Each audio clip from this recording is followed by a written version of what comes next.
heard about this, the first thing I thought to myself was, why? Why him? You know what I mean? So this is going on all over the place. Everybody's talking about it. Now, so there was a deadly shooting in Midtown Manhattan early this morning, and unfortunately, the CEO of UnitedHealthcare is now dead. Alexis McAdams is on the scene. This is right near Fox News Studios. Alexis, what do you know? Hey, Dana. So this is all still developing. It only happened in the past couple of hours, but I just got off the phone with an NYPD source who tells me that this was not a random attack. Okay, so I'm going to show you where this all happened, setting this up for you right here in Midtown Manhattan. This is also, to lay this out, right, one of the busiest times to be in New York City in the entire year. We have the Rockefeller tree lighting later on tonight, so there's going to be massive crowds, and this is happening just blocks away. So on their left-hand side here, okay, in Midtown Manhattan, you can see the Hilton. Well, that's where I'm told by police sources that the UnitedHealthcare CEO is walking out this morning around 6:45, heading to a very important annual meeting here for the healthcare company, when somebody was waiting for him, according to sources outside across the street, and shot him not once, but twice. Once in the chest and once in his leg. Okay, so back here we can kind of tell you this is all still developing here on the ground. The NYPD. Well, it sounds like he missed the first time or the second time or whatever if he shot him in his leg. He has a lot on their hands, like they always do, but especially right now during the Christmas season, so they're trying to figure out exactly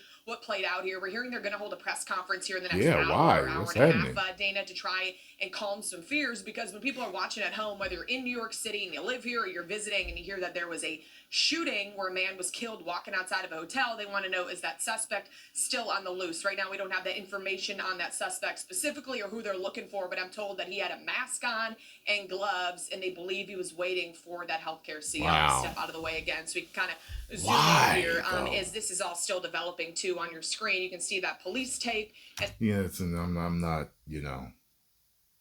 I know there's things that go on in healthcare and insurance and all that stuff that, I get it, but I'm just like, this is my first time even hearing about this guy's name and everything. So I'm just trying to figure out what's wrong. What happened? The crime scene there set up. But Dana, from walking around here not far from Fox News Studios, this is a busy time, right? And a lot of foot traffic. So for this man to come out, Brian Thompson, 50 years old, of that hotel at 6:45 in the morning just off of 6th Avenue and get shot in the chest, a lot of people are very nervous about what's going to happen next. I'm very familiar with that area. So that is also the Hilton residences, right? So I mean, some questions I think you do not know the answer to, but let me just raise them here. Was he going to a meeting there? Did he have a room there? Was there going to be some sort of a conference there? Is that a place where you could have maybe a breakfast meeting as a business person? You want to get your day started early? Yeah, so as of right now, what we're hearing is that he was just staying at this hotel. UnitedHealthcare is based out of Minneapolis, or based out of Minnesota, so he was in town for this annual business conference. He was reportedly heading on his way to that conference to try and just have his latest meeting that then UnitedHealthcare did postpone after they found out about this. What they said was a medical emergency in the beginning. So we're trying to figure out exactly what happened, but to know possibly, he was targeted, and then his family and friends at this time still, haven't been notified. I was told by some sources, so they're still trying to work this thing on the ground. But it's a stunner of a story, and it has all the markings of a hit job. And there was one report from some others who were working that story here in New York that he simply walked through an alleyway or ran through an alleyway and got on a bicycle and got away. Is any of that verifiable now, or is it too early? Wow. So I was told he was on foot. So when we talk about this, like you said, when you're looking at this crime scene, you're setting it up to talk about a hit job. That seems kind of like what it was, because this is where he was, according to these police sources. So you can kind of see over here where the Ziegfeld Theater is. This CEO walks right out of the Hilton there, out of the lobby, and he's shot like within seconds, right, of getting out. So they said he was on foot. And then, in terms of who they're looking for, we don't have a specific description except to tell you that he was wearing a mask and gloves and standing there with a gun. What kind of gun? Was it a handgun? Was it concealed? Did he pull it out? How quick this all happened is still to be, told here. But the police are trying to figure that out, and they might not have a lot to say, they said too at that press conference, but they basically just want to, about the investigation, they just want to tell people that they don't think this was a random attack. It wasn't just somebody coming to shoot somebody that was just randomly leaving the lobby. They think they knew who this guy was. Alexis, thank you. I believe Paul Morrow, Wow. Fox News contributor, is with us, former NYPD, of course. Paul, you know this area well. What do you think is happening here? Obviously, Dana, it looks very much like a targeted attack. It tracks to a lot. Makes me wonder, like, who did he know? What did he know? What was he involved in? Who was he? What type of decision was he about to make? Or some business moves? You know, you hear about stuff like this happening. It's, you know, this person was going to make a deal with this, and this was going to put this in motion, and this would have took this company, this would have bankrupted this company if this had happened. So it's like you're always hearing, you know, crazy stuff. So of sorts of shootings we've had down through the years. I'm thinking of even the infamous hit in front of Sparks Steakhouse in Midtown, execution, for lack of a better term. So obviously there's going to be a tremendous amount of media attention on this, a high-profile figure right now. I can tell you for sure they're canvassing the entire area. They're pulling video. They're looking at subway records to see if there's any video or digital footprint in the subways. Reportedly, the guy fled on foot. There's some other reporting that he might have jumped onto a bicycle, which is difficult. There's been a number of incidents like that down through the years in Manhattan where the perp fled on a bike. That makes you very mobile. You're independent of red lights. yeah, You can kind of go easy anywhere. to get away with all that This will be a traffic. tough one. And then the other thing they're going to do, obviously, look very, very deeply into the victim's history. Yeah, UnitedHealthcare is a huge company. I'm just looking at some. The consumer base is more than 50 million people, Paul. You know, you're a CEO of a company like this, Yeah. and you carry a lot of policy. You have See, a so lot just of history. talking about it. We don't know his like, what? specific history with UnitedHealthcare, but this is a significant company. The It's Post. like, what did he okay? What did he not okay? Like, was this personal? Was this someone that felt slighted? Was this a, you know, a much bigger hit type of thing? Is reporting. The New York Post is saying that Thompson was at the hotel at 6:46 a.m., arriving early for a conference. That's when a masked man waiting for him fired at him repeatedly and then fled. And beyond that, there's not a lot of detail. Yeah, it really seems to indicate, you know, something that was planned and targeted. There's reporting that the perp may have been hanging around in front of the location for some time, which argues that he knew who he was waiting for. He knew that person was going to be there. He must have known, therefore, about the conference. Reportedly, it was an investors' conference.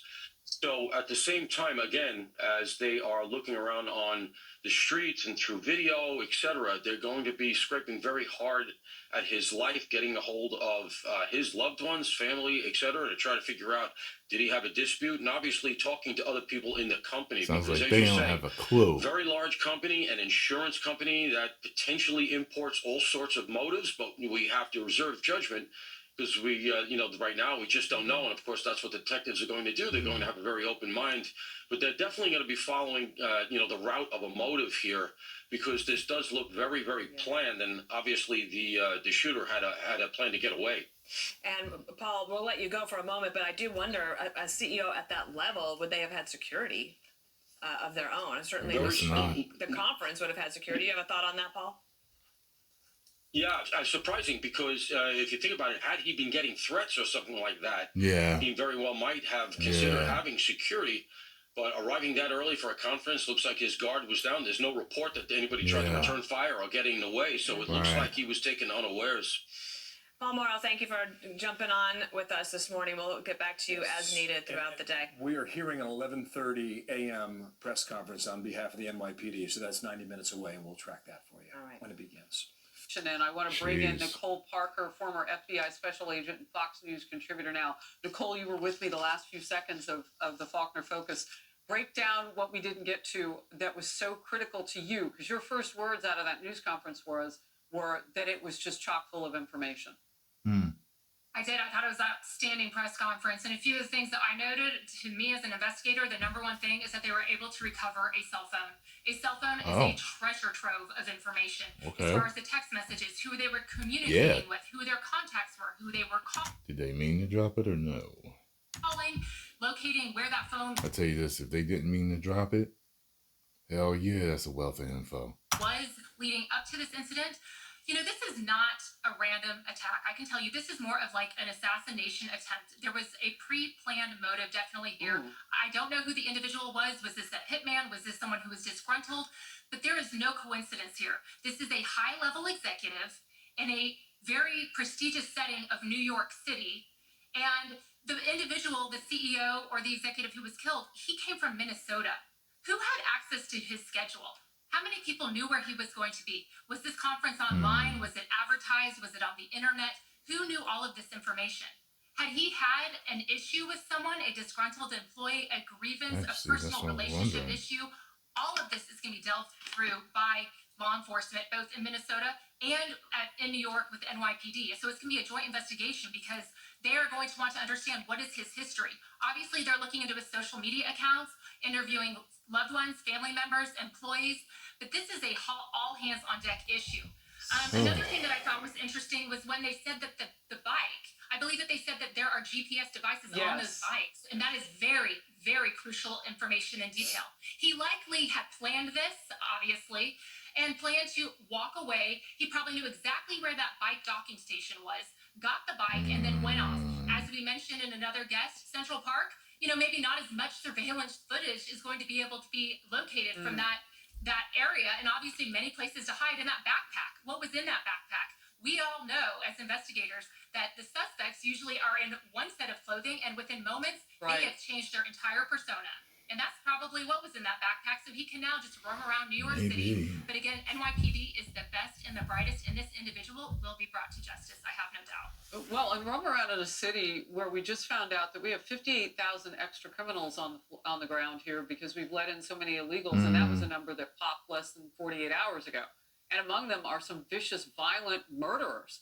So not that has anything to do with this case, except for this. That's extra footwork for NYPD. You got to feel through all of that, and you have people who are already trying to hide from law enforcement. So you got to make sure everybody who's hiding faces and doing all of that stuff isn't part of I mean, that's just mind-boggling. 58,000 of these people here, and these are the bad guys. Unbelievable. And again, that is a failure, and that is another topic, but it links into this. The violent crime issues going on in our cities nationwide, typically the more democratic and blue cities, is unacceptable. And thank goodness we have a new president and sheriff coming into town. That has got to end. And the crime obviously is a spike from various reasons, particularly the open border. Having been an FBI agent, and I know people that are working that border on the FBI's behalf, it is a very dangerous threat to our nation. I cannot say that there's any link to what this individual... Yeah, I would think that there wasn't. That'd be crazy though if they found out it wasn't illegal that did it. I'm like, oh my God, an illegal criminal took a job to take this dude out. That's, it would seem a little too on the nose for everything that's going on in this nation right now. I cannot say that this individual that shot this person has anything to do with the border, but you're right. The resources in New York are already spread thin because they are dealing with the spike in violent crime because of that open border. But again, going back to this awful tragedy, this individual had a mask, he had gloves, the timing of it. And in looking into everything, piecing together the CCTV, that hotel is going to go back and see, was there anyone casing this hotel prior to this incident? Was there anyone kind of lurking around before? They're going to be pulling all the video footage for that location and areas around that location to see if anyone was seen casing that hotel. And again, this individual is from Minnesota. He's not a resident of New York. Were there any suspicious incidents with his travel for him getting to New York? I have a friend, a former FBI agent colleague, who is in charge of protective detail for the CEO of a large insurance company. I will not name it. So now that was a point that I had a question about. This individual did not have a protective detail. And so again, that puts him at a higher risk as well. Well, and that was my question too, Nicole, and I'm going to bring it out to the couch here on Outnumbered.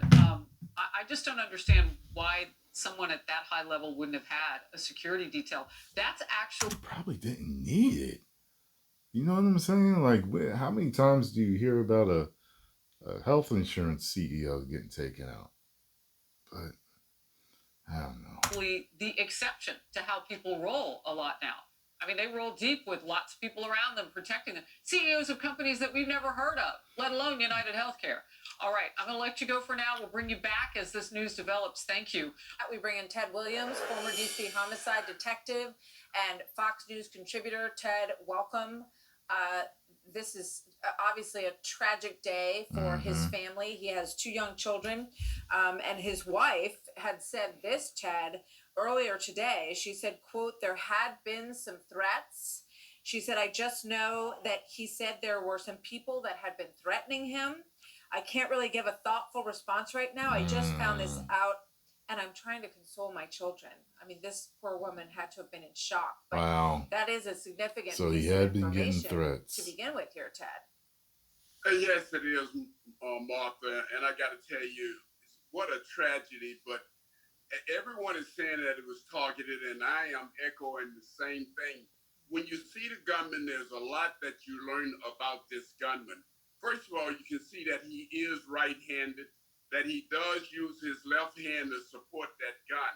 He knows what he's doing. You can tell that he's proficient in using that weapon. You can see, and I've heard that after he shot Thompson here, the gun jammed. He was able to clear that jam and continue to shoot that gun. And at some stage or another, as you know, he ran away, got on one of the e-bikes, got into Central Park, and they haven't seen him since. Yeah. So, Ted, I'm going to ask the control room to show us the full shot of his face, the shooter's face. Take that like lower right photo full across the screen. Now, this is the best photo I've seen in terms of his features and the upper part of his... It's one of the things where you ain't going to recognize him unless you know him. If you know him, you could, you know what I mean? You could definitely see that, but... face. It strikes me that if you know him, you're going to know him from this picture, right? That's crazy, and she said that too. From the clothes that he's wearing, although he has that backpack, and he could, Martha, have changed clothes at some stage or another. Yeah, I'm just saying, like, if you look at his eyes and his nose here, if this is somebody that you know in your life, I think you're going to be able to identify him you'll know who he from is. this photo, because you get a pretty clear shot of his nose, his forehead, and his whole area around his eyes. Eyebrows. Ted, obviously, the manhunt is underway. A family is grieving. A company has lost their leader, and this is an absolute tragedy on the streets of New York, and a manhunt underway. Ted, thank you very much. This is sad. Thank you, Ted. Man. Well, let me know what you all think. Let me know if you know any more details. Let me know what's up. Y'all be ahead of me on a lot of stuff. So a lot of y'all come to me. Y'all be like, yo, I come to you for the news. I come to y'all for the news too and the details because I don't know everything. Let me know what's happening, all right?